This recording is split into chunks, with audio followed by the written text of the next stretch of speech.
ஐயா அவர்களினுடைய தொண்டிற்கு பெண்கள் வர வேண்டும், நிறைய பெண்கள் தேவைப்படுகிறார்கள். அதுவும் எப்படிப்பட்ட பெண்கள் அப்படின்னா, கல்லு போன்ற மனம் கொண்டவர்கள் தேவை. கல்லு மாதிரி இருக்கணும், சும்மா கின்னு அப்படி அப்படி நிற்கணும், கெத்தா ஸ்ட்ராங்கா நிற்கணும். யார் என்ன சொன்னாலும் சரி, என்ன அவதூறுகளை சொன்னாலும் சரி, அதை பற்றியெல்லாம் கவலையே படாமல் பெரியாருடைய தொண்டு மட்டுமே எங்களுக்கான ஒரே வழி என்று நிற்கக்கூடியவர்களாக அந்த பெண்கள் இருக்கணும். கல்லு போன்ற மனம் படைத்தவர்களாக இருக்கணும்ன்றதை அவங்க வேண்டுகோளா வைக்கிறாங்க. குடும்பத்தை சார்ந்த பெண்களாக இருக்கலாம், பெண்ணாக இருக்கலாம்.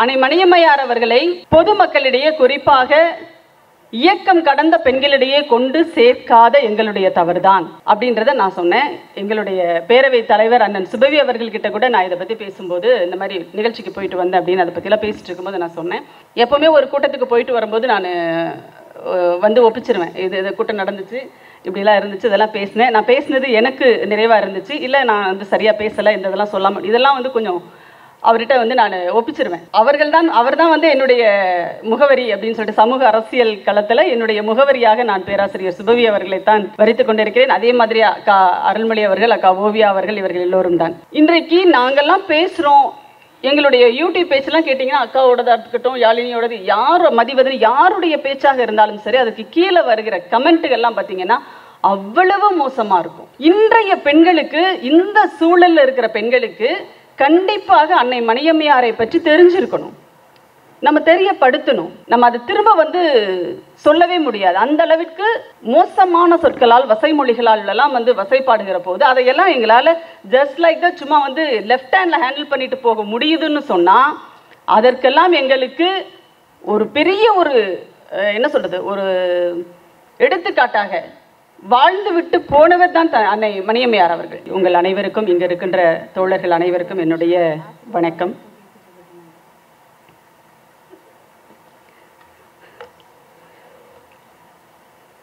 ஒரு டாஸ்க் கொடுத்துருக்காங்க, வேற ஒன்றும் இல்லை. அன்னை மணியம்மையார் அவர்களினுடைய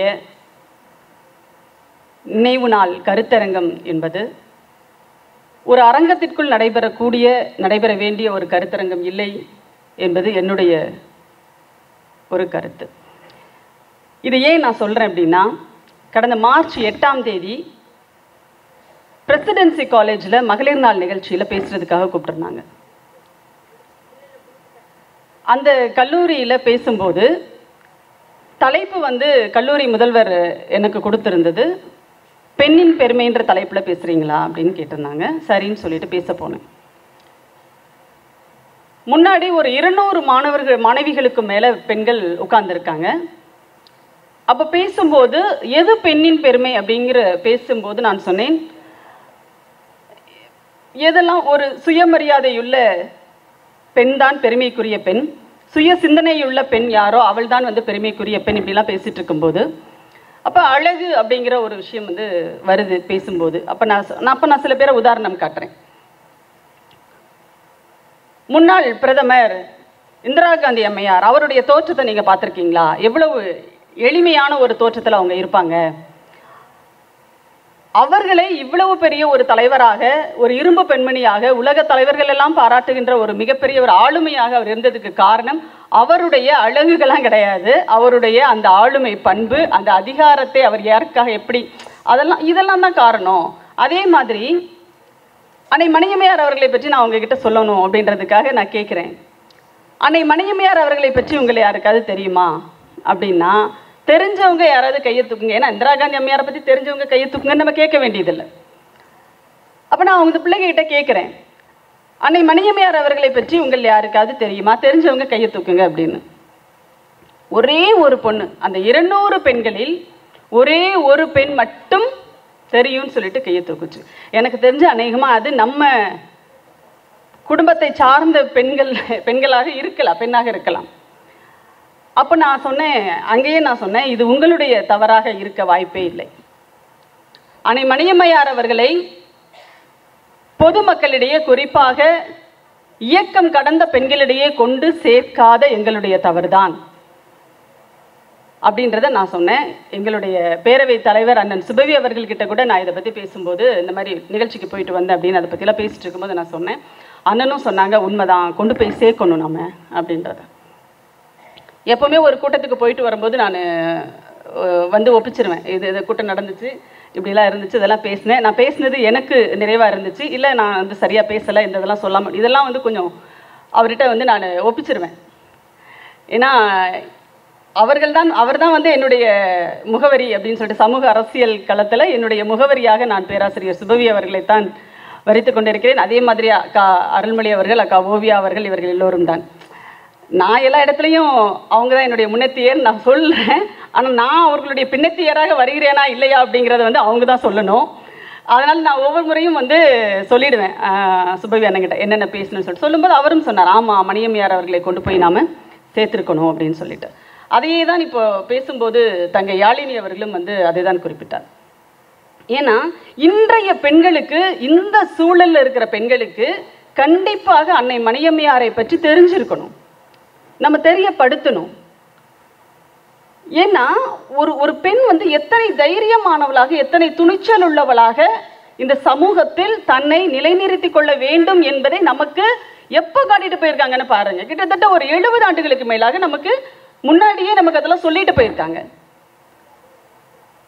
இன்றைக்கு நாங்கள்லாம் பேசுகிறோம், எங்களுடைய யூடியூப் பேச்செல்லாம் கேட்டிங்கன்னா அக்காவோடதாக இருக்கட்டும், யாழினியோடது, யார் மதிவதனி யாருடைய பேச்சாக இருந்தாலும் சரி, அதுக்கு கீழே வருகிற கமெண்ட்டுகள்லாம் பார்த்தீங்கன்னா அவ்வளவு மோசமாக இருக்கும்.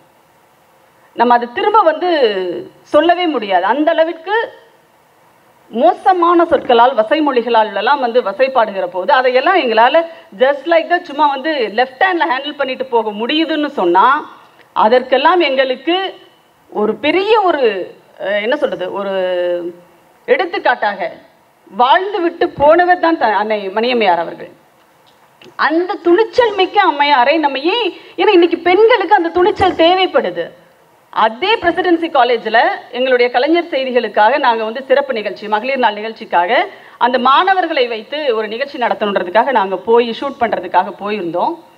அப்போவே நான் சொல்லிட்டேன், எப்போவுமே பொதுவாகவே மகளிர் நாள் நிகழ்ச்சிகள் எங்கே பேச கூப்பிட்டாலும் நான் சொல்லுவேன், கல்லூரிகளில் கூப்பிடும்போதெல்லாம் நான் சொல்லியிருக்கேன், இந்த மகளிர் நாள் நிகழ்ச்சி அப்படிங்கிறதோ கருத்தரங்கம்ன்றதோ வெறும் பெண்களை மட்டுமே வச்சு பேசக்கூடாது, பெண்கள் படிக்கிற கல்லூரிகளில் மட்டுமே நடத்தக்கூடாது, இதை வந்து ஆண்களும் பெண்களும் சேர்ந்து படிக்கிற கல்லூரிகள்லையாவது குறைந்தபட்சம் நடத்தணும், ஆண்கள் கிட்ட தான் பேசணும் இதை பற்றிலாம் அப்படின்லாம் நான் சொல்லுவேன். அன்றைக்கு நான் அந்த கல்லூரியில் அவங்ககிட்ட சொல்லும்போது நான் சொன்னேன் முதல்வர்கிட்ட, சார் ஒன்றும் இல்லை, வெறும் பெண்களை மட்டும் இந்த நிகழ்ச்சியில் உட்கார வைக்கக்கூடாது, பெண்கள் 15 பேர் இருந்தால் ஆண்கள் 15 பேர் கூப்பிட்டு உட்கார வைக்கணும், எங்கள் அந்த மாதிரி எங்களுக்கு வந்து நிகழ்ச்சி ஏற்பாடு பண்ணி கொடுங்கன்னு நான் கேட்டிருந்தேன்.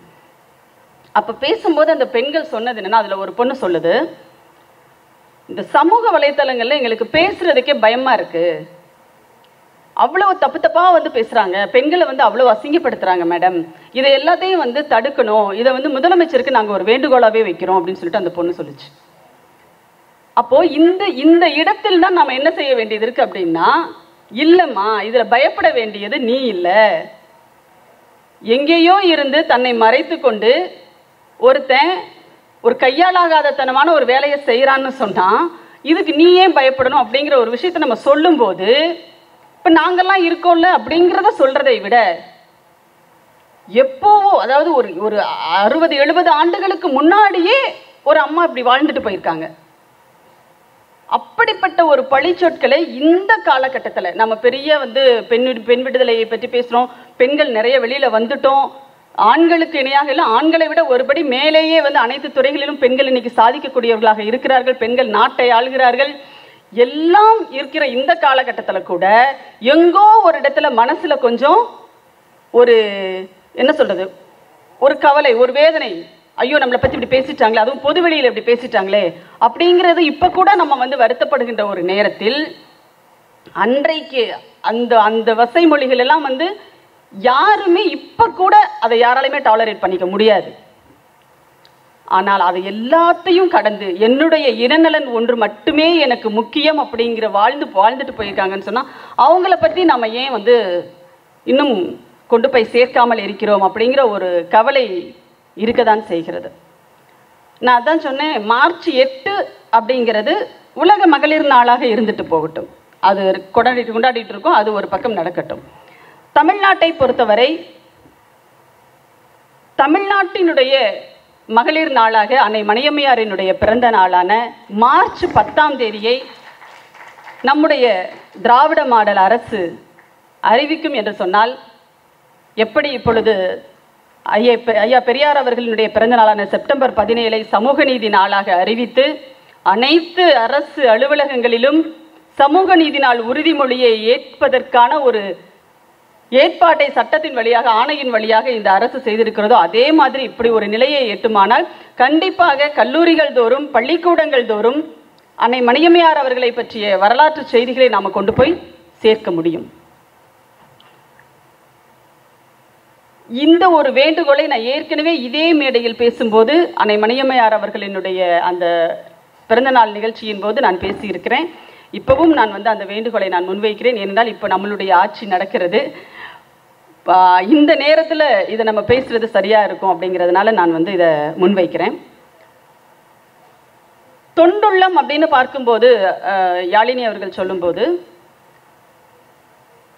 ஐயா அவர்களினுடைய மறைவிற்கு பிறகு இந்த இயக்கத்தினுடைய தலைமை பொறுப்பை ஏற்று அவர் இந்த இயக்கத்தை வழிநடத்திய விதம் இருக்கு இல்லையா, அது 5 ஆண்டுகள் 5 ஆண்டுகள் ஐயா இறந்ததற்கு பிறகு அம்மா இருந்திருக்கிறார்கள். அந்த 5 ஆண்டுகளில் அவர் செய்த சாதனைகள் அப்படிங்கிறதெல்லாம் பட்டியலிடணும்னா ஒரு மிகப்பெரிய ஒரு பட்டியலை நம்ம தயாரிக்கணும். இன்றைக்கு திராவிடர் கழகத்தினுடைய நிறுவனங்களாக, கல்வி நிறுவனங்களாக இருக்கின்ற பெரும்பான்மையான கல்வி நிறுவனங்கள் அன்னை மணியம்மையார் அவர்களினுடைய உருவாக்கம், அவருடைய பெயரிலும் ஐயா அவர்களுடைய பெயரிலும் இணைந்து உருவாக்கப்பட்ட அந்த கல்வி பணிகளுக்கான அறக்கட்டளையின் மூலமாக அவர் ஆற்றிய பணிகள் அவ்வளோ இருக்கு.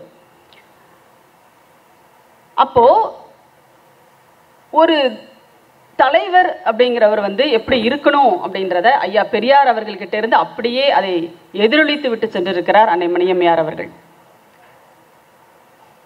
ஒரு உலகத்திலேயே ஒரு நாத்திக இயக்கத்திற்கு, பொதுவாக ஒரு குடும்பத்தில் எடுத்துக்கோங்க, குடும்பத்துக்குள்ள பெண்கள் நாத்திகம் பேசுறதே ஒரு பெரிய சவால் தான். அதுவும் நிறைய பொதுவா இருக்கிற குடும்பங்கள்ல, சாதாரண ஒரு சராசரி குடும்பத்துல போயிட்டு ஒரு பெண் இந்த சிந்தனையோடு இருக்கிற பெண், அல்லது அந்த குடும்பத்துக்குள்ள போனதுக்கு அப்புறமா இந்த சிந்தனையை உள்வாங்கி கொண்ட ஒரு பெண் போயிட்டு இந்த கருத்துக்களை எல்லாம் பேசுறதே பெரிய சவால். அங்க எவ்வளவு எதிர்ப்பு இருக்கும் அப்படிங்கிறது தெரியும். எங்க வீட்டுல எல்லாம் பாத்தீங்கன்னா, எங்க குடும்பத்துல நான் தான் முதல் நாத்திகவாதி. அப்ப நான் பேசும்போது எங்க பாட்டி ஒருத்தங்க இருக்காங்க, அவங்க டீச்சர், ரிட்டையர்ட் டீச்சர். அவங்க எங்க அப்பாவோட சித்தப்பாவோட ஒய்ஃப். அவங்க என்ன சொல்லுவாங்கன்னா, நான் போனாலே தீவிரவாதி வந்துட்டான்னுவாங்க. எங்க வீட்டில் எனக்கு அவங்க வச்சிருக்கிற பேரு இதுதான், தீவிரவாதி வந்துட்டா அப்படிம்பாங்க. அதுக்கப்புறமா என் பொண்ணு பேசுறதை கேட்டுட்டு அவளுக்கு என்ன பேர் வைக்கிறதுன்னு தெரியல. ஏன்னா நினைத்தா தீவிரவாதின்னு சொல்லிட்டாங்களே, இதை தவிர வேற என்ன சொல்ல முடியும்? அப்போ ஒரு பெண் வீட்டுக்குள்ளேயே தன்னுடைய கருத்துக்களை பேசுவது அப்படிங்கிறதே இவ்வளவு பெரிய ஒரு தீவிரவாதமாக பார்க்கப்படுகிற சூழல்ல, ஒரு நாத்திக இயக்கத்திற்கே தலைமை ஏற்று தலைவராக இருந்து அன்னை மணியம்மையார் அவர்கள் வழிநடத்தியிருக்க, உலகத்திலேயே நீங்க பாத்தீங்கன்னா உலகத்திலேயே ஒரு நாத்திக இயக்கத்திற்கு தலைமையேற்று நடத்திய ஒரே பெண் தலைவர் மணியம்மையார் அவர்கள் மட்டும்தான். அப்போ அந்த ஒரு துணிச்சல் இருக்கு இல்லையா, அந்த காலகட்டத்தில் அவர் பேசிய அந்த விஷயங்கள் இருக்குல்ல, அவருடைய துணிச்சலுக்கு காரணம் போர்க்குணம் அப்படின்னு பேசும்போது அப்பெல்லாம் சும்மா ஒரு போர்க்களத்துக்கு போய் சண்டை போடுறது அதெல்லாம் கிடையாது. களத்தில் இறங்கி போராடியது அது ஒரு பக்கம். ஏன்னா ஐயா அவர்கள் இருக்கும்போதே அன்னை மணியம்மையார் அவர்கள் போராட்ட களத்திற்கு போயிருக்கிறார், அதன் மூலமாக சிறைக்கு போயிருக்கிறார். இதெல்லாம் நிறைய நம்ம படிக்கிறோம். அதையும் தாண்டி அவருடைய சொற்களிலும் அந்த சிந்தனையிலும் இருக்கிற தெளிவு இருக்குல்ல, அதுலயே அவருடைய போர்க்குணத்தை நம்மளால பார்க்க முடியும். உதாரணத்துக்கு ஒரே ஒரு செய்தியை மட்டும் நான் சொல்றேன். ஐயா 73 டிசம்பர் 24ஆம் தேதி தந்தை பெரியார் அவர்கள் மறைகிறார். உடனே அடுத்த 3வது நாள் விடுதலையில் ஒரு தலையங்கம் வருது. அடுத்தது என்ன? சும்மா அப்படிலாம் உட்கார்ந்துறது கிடையாது. நீங்க பாருங்க, ஐயா மேல அளவிட முடியாத அன்பு அம்மாவுக்கு, அவருடைய உடல் நலத்தை பேணுவதும் இந்த இயக்கத்திற்கு அவருடைய அந்த தொண்டை நீட்டித்து தருவதும் தான் தன்னுடைய வாழ்நாள் இலக்கு, தன்னுடைய வாழ்வினுடைய இலக்கு அப்படின்னு சொல்லிட்டு வாழ்ந்துட்டு இருந்த அம்மையார் ஐயா கூடவே இருந்து பெரியாரை படித்தவர். சும்மா பெரியார் கூட இருந்தவர் மட்டும் கிடையாது, பெரியாரை படித்தவர். ஐயா அம்மாவே வந்து குறிப்பிடுறாங்க, கூட்டங்களுக்கு மேடையில் பேசிட்டு ஐயா கீழே இறங்கி வரும்போது அம்மா கிட்ட வந்து கேட்பாங்களாம், பேச்சை கேட்டியா, எப்படி இருந்தது, எங்கே உட்காந்துருந்த, இதெல்லாம் அம்மாட்ட வந்து ஐயா கேட்பாருன்னு சொல்லிட்டு அம்மா எழுதியிருக்காங்க.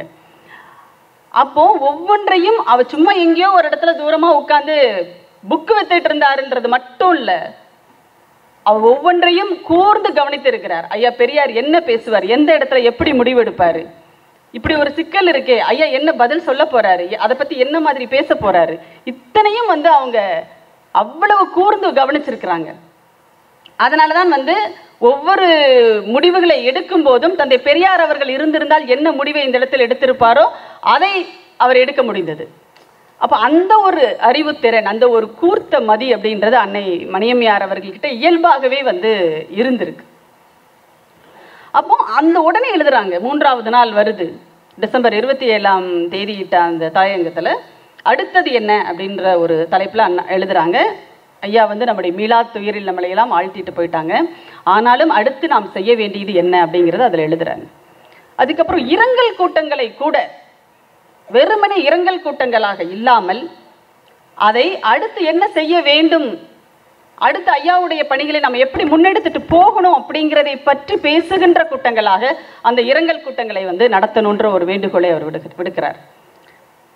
அடுத்து தலைவராக அவர் பொறுப்பேற்று முதல் முறையாக உரையாற்றுகிறார், தலைவராக உரையாற்றுகிறார் முதல் முறையாக. திருச்சியில் 74 ஜனவரி 6ஆம் தேதி அம்மா பேசுகிறாங்க. திராவிடர் கழகத்தினுடைய தலைவராக பொறுப்பேற்று அவர் பேசிய பேச்சு. அப்போதான் அக்கா சொன்ன மாதிரி பெரியார் போயிட்டாரு, இதோட இயக்கம் முடிஞ்சிச்சு. ஏன்னா எப்பவுமே அவளுக்கு என்ன ஒரு குணம் அப்படின்னா, எதிர்த்து நின்று சண்டை போட்டு நம்ம ஜெயிக்கணும்னு அவங்க நினைக்கவே மாட்டாங்க. ஒன்று எதிரில் இருக்கிறவன் செத்து போயிடணும், இல்லையா எப்படியாவது ஒரு குறுக்கு வழியில் வந்து ஒழிச்சு கட்டிடணும். இந்த 2 தான் அவங்களுக்கான ஒரு. அதனால தான் அண்ணா அவர்கள் இறந்தபோது இனிப்பெல்லாம் கொடுத்து கொண்டாடிய கூட்டம் தான் அந்த கூட்டம். அப்போ அவ்வளோதான், ஐயா பெரியார் இறந்துட்டாரு, இனிமே வந்து அந்த இயக்கமே இருக்காது அப்படிங்கிற ஒரு பெரிய மகிழ்ச்சியோடு இருக்காங்க. ஆனால் அவங்களெல்லாம் சந்தோஷமாக இருக்க விடக்கூடாதுடான்னு சொல்லிட்டு அன்னைக்கே அம்மையார் மணியம்மையார் அவர்கள் என்ன சொன்னாங்க, அந்த மகிழ்ச்சியை நாம் நீடிக்க விடக்கூடாது. என்ன செய்யணும்னா முன்பை விட மூர்க்கமாக, முன்பை விட கூடுதலாக நம்ம வந்து நம்மளுடைய வேலையை தீவிரமாக முன்னெடுக்க வேண்டிய தேவை இருக்கிறது அப்படின்னு சொல்லிட்டு அம்மா சொல்றாங்க, பெரியாரே தேவலாம் போலன்னு அவங்க நினைக்கணும். எப்படி பெரியாரே தேவலாம் போலன்னு அவங்க நினைக்கணும். இப்போ எப்படி வந்து ஸ்டாலின் இஸ் மோர் டேஞ்சரஸ் தென் கலைஞர் அப்படின்னு சொல்லிட்டு எல்லாம் அலறாங்களோ, அதே மாதிரி மணியம்மையார் இஸ் மோர் டேஞ்சரஸ் தென் பெரியார்னு சொல்லிட்டு அன்னைக்கு அவங்கெல்லாம் அலறி இருக்கானுங்க. அதனால தான் அத்தனை வசை மொழிகளே அம்மையார் மேலே வந்து அவங்க அள்ளி தெளிச்சிருக்காங்க. அப்போ அண்ணா மணியம்மையார் வந்து சொல்கிறாங்க, அந்த அளவிற்கு நாம் வேலை செய்ய வேண்டும் அப்படிங்கிற ஒரு விஷயத்தை வந்து அவங்க முன்வைக்கிறாங்க. அடுத்தடுத்த போராட்டங்கள் அதை காட்டுறாங்க. அப்போ அவங்க என்ன சொல்கிறாங்கன்னா, நான் யார் அப்படிங்கிறத நான் வெறும் சொல்லிட்டு போகணும்னு நான் நினைக்கல. சந்தர்ப்பம் வரும்போது யாருக்கு, கழகத்தினுடைய தோழர்களுக்கே வந்து அவங்க என்ன சொல்கிறாங்கன்னா, நான் யார் என்பதை சமயம் வரும்போது தெரிந்து கொள்வீர்கள். அந்த சமயம் எத்தனையோ சமயங்கள் வந்துச்சு. ஒவ்வொரு வாய்ப்பிலும் தான் யார் என்பதை அன்னை மணியம்மையார் அவர்கள் அந்த இடத்துல ஆணித்தரமாக நிரூபிச்சுட்டு போயிருக்காங்க. தந்தை பெரியார் அவர்கள் முன்னெடுத்த தமிழர் இன இழிவு நீக்குகின்ற போராட்டம், ஜாதி ஒழிப்பு போராட்டமாக இருக்கட்டும், அதை அடுத்ததாக தொடர்ந்து அன்னை மணியம்மையார் அவர்கள் முன்னெடுக்கிறாங்க. அதற்காக தமிழ்நாடு முழுவதும் சுற்றுப்பயணம் மேற்கொள்றாங்க. சென்னை இங்கே தொடங்கி கன்னியாகுமரி வரைக்கும் 20 நாட்கள் சுற்றுப்பயணம் மேற்கொண்டு கழக தோழர்களை மட்டும் கிடையாது, அங்கே இருக்கிற பொதுமக்கள் அனைவரையுமே சந்தித்து பேசி அந்த போராட்டத்திற்கு எப்பொழுதுமே தயார்படுத்துகிறாங்க. எப்பொழுதுமே வந்து என்னன்னா, எந்த போராட்டமாக இருந்தாலும் சரி, முதலில் தொண்டர்களே அதற்கு பிறகு மக்களை தயார்படுத்துகின்ற ஒரு வழிமுறை என்பது திராவிட இயக்கத்திற்கு உண்டு. தந்தை பெரியார் அவர்களும் அதே மாதிரி தான். வடவர் எதிர்ப்பு போராட்டத்தின் போது அப்படிதான் வந்து அந்த தயாரிப்பு பணிகள் எப்படி வரணும், எப்படி போகணும், எத்தனை பேர் வருவாங்க, இத்தனை ஒரு முன்னேற்பாடுகளோடு தான் நடக்கும். ஏன்னா எந்த இடத்திலும் அந்த ஒழுங்கு சீர்குலையாமல் இருக்கணும் அப்படிங்கிறதுல ரொம்ப ரொம்ப கவனமாக வந்து செயல்படக்கூடியவர் ஐயா பெரியார் அவர்கள். அப்போ அம்மாவும் அதே மாதிரி வந்து தொண்டர்களை எல்லாம், மக்களை எல்லாம் சந்தித்து அந்த ஜாதி ஒழிப்பு போராட்டத்திற்கு தயார்படுத்துகிறாங்க. அவ்வளவு வீரியமாக வந்து வேலைகளில் இறங்குறாங்க. இடையில வந்து பார்த்தீங்கன்னா ஒரு தேர்தல் வந்து வேற குறுக்கிடுது. ஜாதி ஒழிப்பு போராட்டத்திற்கான அந்த நாள் குறிப்பதற்கு முன்பாக இடையில ஒரு தேர்தல் வந்துடுது. கோயம்புத்தூர் தொகுதியினுடைய அந்த நாடாளுமன்றத்திற்கான இடைத்தேர்தலும் புதுவை மாநில தேர்தலும் குறுக்கிடுது. அப்பவும் அம்மையார் வந்து என்ன எழுதுறாங்க அப்படின்னா, தேர்தல் வருது, இதுவும் நம்முடைய கடமைகளில் ஒன்று, இதில் திராவிட முன்னேற்ற கழகத்தினுடைய கரத்தை நாம் பலப்படுத்துகின்ற வகையில் நம்முடைய செயல்பாடுகள் இருக்க வேண்டும், பிரச்சாரங்கள் இருக்கணும். இதற்கு பிறகு நாம் என்ன பண்ணுவோம் அப்படின்னா அந்த ஜாதி ஒழிப்பு போராட்டத்தை நாம் கையில் எடுக்கலாம் அப்படின்னு சொல்லிட்டு அம்மா எழுதுறாங்க. எப்பொழுதுமே வந்து எப்பொழுது ஐயா பெரியார் அவர்கள் திராவிட முன்னேற்ற கழகத்தினுடைய ஆட்சியை, அண்ணா அவர்களுடைய ஆட்சியை ஆதரித்து பேச தொடங்கினாரோ, எழுத தொடங்கினாரோ, அன்றிலிருந்து இன்று வரை அந்த நிலை அப்படிங்கிறது தொடர்ந்து வந்துட்டே இருக்கிறத நாம் பார்க்குறோம். இன்றைக்கும் நம்முடைய தமிழ்நாடு முதலமைச்சர், திராவிட மாடல் முதலமைச்சர் அவர்களுக்கு சமூக நீதியின் வரலாற்று நாயகன் என்று பட்டம் கொடுத்தவர் நம்முடைய தமிழர் தலைவர் ஆசிரியர் ஐயா அவர்கள். அப்போ அந்த பாராட்டுற நேரத்தில் பாராட்டுவதும், அதே நேரத்தில் என்னென்ன தவறுகள் ஏதாவது அங்கெங்கே நடந்தால் அதை சுட்டி காட்டுவதிலும் ஒரு தயக்கமும் கூட இருக்காது. ஐயா பெரியார்கிட்டையும் சரி, அன்னை மணியம்மையார் அவர்கள்ட்டையும் சரி, ஐயா ஆசிரியர் அவர்கள்கிட்டையும் சரி.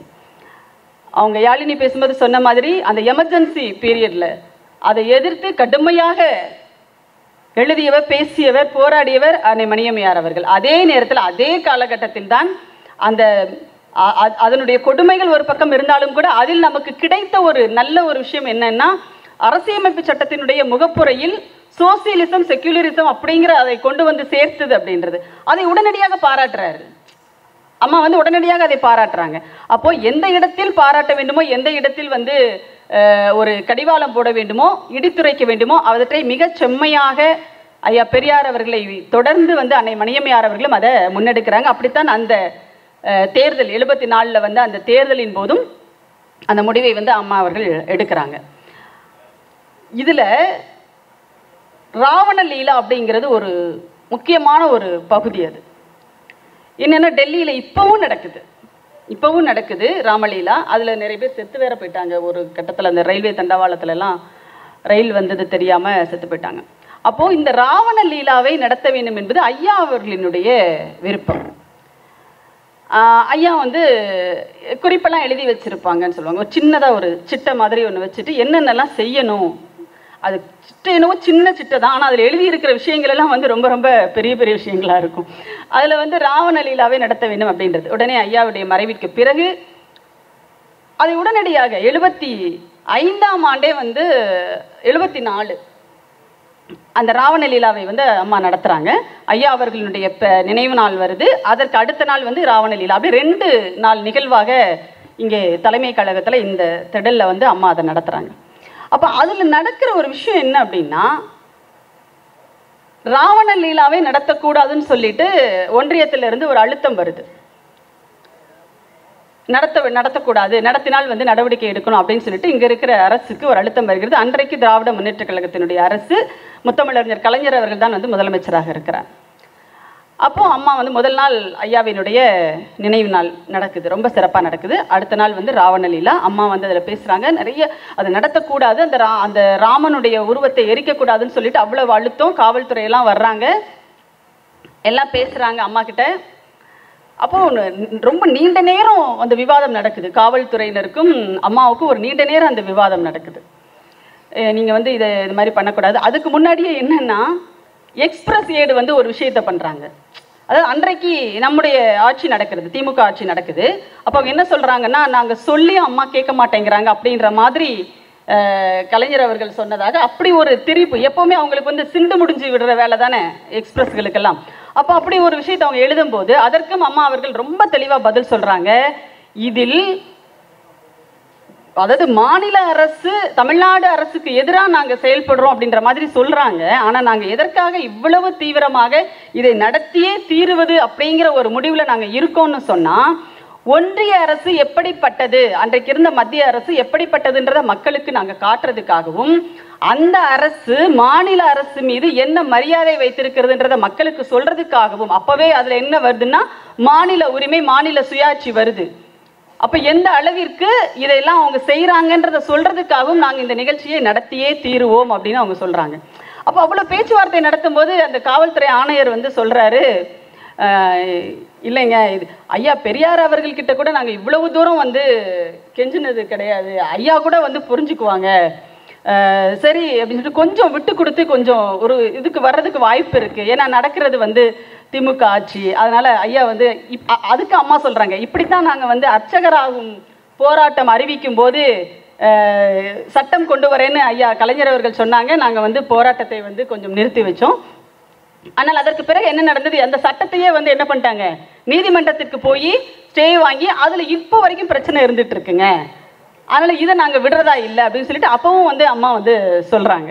அப்போ ஆணையர் சொல்றாரு, இல்லைங்க, கொஞ்சம் எந்த ஒரு சமரசத்துக்கும் வந்து அம்மா வரவே இல்லை, இல்லை இதை நாங்கள் நடத்தியே தீர்வோம். அப்போ பாருங்க எந்த அளவிற்கு அவங்க வந்து அந்த அந்த ஒரு தெளிவோடு தலைவர் அப்படின்னா எப்படி இருக்கணும், தொண்டு. ஏன்னா இப்போ அம்மாவே அந்த இடத்துக்கு ஒரு சமரசத்துக்கு வந்துட்டாங்கன்னா அப்போ எப்படி அது சரியா இருக்க முடியும்? அப்போ காவல் ஆணையரே சொல்றாரு, இல்லைங்க, இது பெரியார்கிட்ட கூட எங்களால் பேசி கொஞ்சம் சமாதானப்படுத்தி இதுக்கு ஒத்துக்க வச்சிருக்க முடியும் போல இருக்கு, ஆனால் அம்மா கிட்ட எங்களால் போராட முடியலைங்க, அவங்க ஒத்துக்கவே மாட்டேன்றாங்க, எந்த சமரசத்துக்கும் வரமாட்டேன்றாங்க அப்படின்னு அவர் சொல்றாரு. அப்போ இந்த இடத்துல அவங்களுடைய தெளிவு இருக்குல்ல, அந்த உறுதி இருக்குல்ல, இதுதான் வந்து பொது வாழ்க்கைக்கு வருகின்ற பெண்களுக்கு மட்டும் இல்லை. பொதுவாக என்ன சொல்லுவோம்னா பெண்களுக்கான வழிகாட்டி அப்படி இல்லை, ஒரு தலைவர் என்பவர் எப்படி இருக்க வேண்டும்ன்றதுக்கான ஒரு உதாரணம் அம்மா. வெறுமனே பெண்களுக்கான வழிகாட்டியாக மட்டும் இல்லை. அப்போ ஐயா அவர்களை பக்கத்திலிருந்து பார்த்து படித்து வழிநடந்த ஒரு தலைவரினுடைய ஒரு போக்கு எப்படி இருக்கும்ன்றத வந்து அன்னை மணியம்மையார் அவர்களினுடைய அந்த தலைவராக அவர் இந்த கழகத்தை வழிநடத்திய அந்த காலகட்டங்களில் நம்மளால புரிஞ்சுக்க முடியுது. அதே மாதிரி அம்மா கூடவே இருந்து அவருடைய அத்தனை செயல்பாடுகளுக்கும் உறுதுணையாக இருந்து எங்கெந்த இடத்துல எப்படி எப்படியெல்லாம் வந்து முடிவெடுப்பார்கள் அப்படின்றதெல்லாம் வந்து தெரிந்து கொண்டு இன்றைக்கு இந்த இயக்கத்தை இப்ப இருக்கிற ஒரு சூழல்ல 2024 நாடாளுமன்ற தேர்தல் அப்படிங்கிறது ஒன்றும் இல்லை, இந்தியா முழுமைக்கும் இருக்கின்ற பெண்கள் அதாவது மக்களுக்கான ஒரு வாழ்வா சாவா போராட்டம். இந்த 2024 தேர்தல் அப்படின்றது மிக மிக முக்கியமான ஒரு காலகட்டத்தில் இன்னைக்கு நாம இருந்துட்டு இருக்கோம். அப்போ இதில் திராவிட முன்னேற்ற கழகத்தினுடைய வழிகாட்டியாக பெரியார் திரள் தான் இருக்கிறதுன்றது திராவிட முன்னேற்ற கழகத்தினுடைய தலைவராக பொறுப்பேற்ற போதே தளபதி ஸ்டாலின் அவர்கள் வந்து தெளிவா சொல்லிட்டாரு. அதற்கு ஏற்றாற் போல ஒவ்வொரு காலகட்டத்திலும் நம்முடைய தமிழர் தலைவர் அவர்கள் இந்த ஆட்சிக்கு எவ்வளவு உறுதுணையாக இருக்காங்க அப்படிங்கிறதையும் நம்ம பார்த்துட்டு இருக்கோம். அப்போ ஒரு இயக்கம், ஒரு பகுத்தறிவு இயக்கம், ஒரு நாத்திக இயக்கம் ஒரு அரசியல் கட்சிக்கு எந்த அளவிற்கு உறுதுணையாக இருந்து இந்த கொள்கைகளை நடைமுறைக்கு கொண்டு வர செய்ய முடியும் அப்படிங்கிறதுக்கு ஒரு மிகப்பெரிய ஒரு உதாரணமாகத்தான் அன்றைக்கு அன்னை மணியம்மையார் அவர்கள் வந்து அதை வந்து வழி நடத்தினார். அதே மாதிரி 74ல் இவ்வளவு பிரச்சனைகள், ராவண லீலா நடத்தினாங்க, அவ்வளோதான், திமுக அரசுக்கு எதிராக வந்து செயல்பட்டுட்டாங்க, இப்படியெல்லாம் சொல்லிட்டு இருந்தவங்களுடைய வாயை அடைப்பது போல 75ல் முத்தமிழறிஞர் கலைஞர் அவர்களுக்கு சிலை திறக்கிறார் அன்னை மணியம்மையார் அவர்கள். நாங்க இப்படித்தான்டா, நீங்க என்ன வேணா பேசிட்டு போ, எங்களெல்லாம் யாராலையும் பிரிக்க முடியாது, அதான் அதுல இருக்கிற செய்தி. நீ என்ன வேணா உன் சிண்டு முடிகிற வேலையை நீ செஞ்சுட்டு போ, ஆனால் நாங்கள் இப்படி தான் ஏற்கனவே சொன்ன மாதிரி இரட்டைக்குழல் துப்பாக்கிகளாக நாங்கள் செயல்படுவோம் அப்படிங்கிறதுல மறுபடியும் ஒரு தடவை நிரூபித்தது தான் வந்து அந்த 75ல் முத்தமிழறிஞர் கலைஞருக்கு அன்னை மணியம்மையார் அவர்கள் சிலை திறந்தது. அதே மாதிரி அடுத்ததாக மிஸ்ஸா கொடுமை, அதிலெல்லாம் வந்து ஒரு பெரிய ஒரு பின்னடைவு அப்படிங்கிறத விட ஒரு பெரிய ஒரு எழுச்சி, இன்னும் வந்து கொஞ்சம் கூடுதலான ஒரு வலிமை நமக்கெல்லாம் கிடைத்தது அப்படின்னு சொல்லலாம். ஏன்னா எப்பவுமே வந்து ஒரு பந்தை ரொம்ப அமுத்தி வச்சாதான் அது விடும்போது அப்படி வீறு மேலே வந்து ரொம்ப உயரத்துக்கு வந்து அது வரும், வீறு கொண்டு எழும். அந்த மாதிரி அந்த ஒரு சிக்கலையும் சந்தித்த ஒரு விதமாகட்டும். அதுலேயும் வந்து ஒரு பெரிய ஒரு உதாரணமாக அன்னை மணியம்மையார் அவர்கள் திகழ்ந்தார்கள். இன்னும் அம்மாவை பற்றி பேசணுன்னா நிறைய வந்து பேசலாம். ராவண லீலா அப்படிங்கிறது இன்னும் தொடர்ந்து நாம் வந்து முன்னெடுக்க வேண்டியத ஒரு விஷயமாக நமக்கு இருக்குது. நிறைய வழிகாட்டிட்டு போயிருக்காங்க, இதெல்லாம் செய்யணும் இதெல்லாம் செய்யணும்னு சொல்லிட்டு. இன்னும் அதனுடைய பாதைகள் வந்து இன்னும் நமக்கு மிக நீளமாக நம்ம முன்னாடி இருக்குது. அதில் தொடர்ந்து நாம் பயணித்து கொண்டிருக்கிறோம். குறிப்பாக ஐயா அவர்களுக்கு வந்து ஒரு வேண்டுகோளாகவே நான் வைக்கிறேன். அம்மாவினுடைய பிறந்த நாளான மார்ச் 10 வந்து தமிழ்நாடு மகளிர் நாளாக வந்து கொண்டாட வேண்டும். இதை நம்முடைய முதலமைச்சர் அவர்கள்கிட்ட ஒரு வேண்டுகோளாகவே வந்து நீங்கள் வைக்கணும். ஏன்னா மணியம்மையார் அவர்களை பற்றி நம்ம சொல்ல வேண்டிய ஒரு தேவை, பெண்கள் கிட்ட கொண்டு போய் சேர்க்க வேண்டிய ஒரு தேவை ரொம்ப அதிகமாக இருக்குது. அப்பொழுது தான் வந்து அவங்க யாழினி சொன்ன மாதிரி நிறைய மணியம்மையார்களை நம்மால் உருவாக்க முடியும். அம்மா வந்து குற்றாலத்திலிருந்து ஒரு கடிதம் எழுதுகிறார், பெண்களுக்கு ஒரு கடிதம் எழுதுகிறார். என்னன்னா இதை மட்டும் சொல்லிடுறேன்.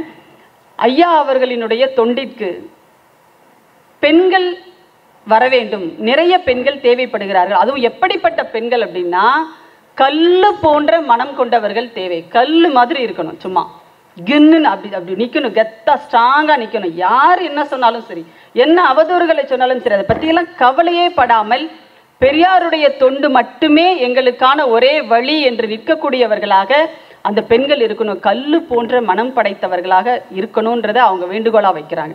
அப்படிப்பட்ட பெண்களை நாம் இன்றைக்கு உருவாக்க வேண்டிய ஒரு தேவை இருக்கிறது என்று சொன்னால் அதற்கு ஒரே ஒரு விதை என்பது அன்னை மணியம்மையார் அவர்கள் மட்டும்தான். அவரை நாம் இந்த சமூகத்தில் கொண்டு போய் விதைக்க வேண்டும். அடுத்தடுத்த மணியம்மையார் அவர்களினுடைய பிறந்தநாள் நிகழ்ச்சியாக இருந்தாலும் நினைவு நாள் நிகழ்ச்சியாக இருந்தாலும் அரங்கிற்கு வெளியே சென்று மக்கள்கிட்ட, பொதுமக்கள் கிட்ட பேசணும், கல்லூரிகளில் பேசணும், பள்ளிக்கூடங்களில் பேச வேண்டும். எல்லாவற்றிற்கும் மேலாக அவருடைய வரலாற்றை ஒரு பாடமாகவே நாம் பள்ளிக்கூடங்களில் பிள்ளைகளுக்கு நாம் போதிக்க வேண்டும்.